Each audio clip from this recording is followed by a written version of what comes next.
Welcome to my channel. अस्सलामुअलैकुम। आइए जानते हैं अबू बकर नाम के मायने और इसकी तफसील।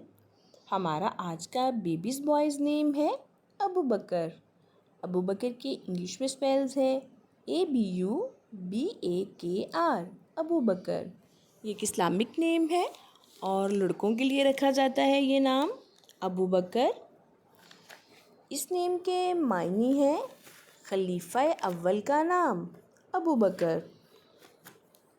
ये अरबी ज़ुबान का लफ्ज़ है और तफसील है इसकी मोहम्मद अबू बकर सद्दीक। इस तरह से हम ये नाम रख सकते हैं। आप भी अपने नाम का मायने जानने के लिए कमेंट्स में अपना नाम लिखें और मायने जानिए। एंड अपने नाम की स्पेशल वीडियो बनवाने के लिए भी आप मेरे कमेंट बॉक्स में अपना नाम कमेंट कर सकते हैं। And please like the video, subscribe my channel. Okay dears, फिर मिलेंगे न्यू नेम न्यू वीडियो के साथ। अल्लाह हाफिज़।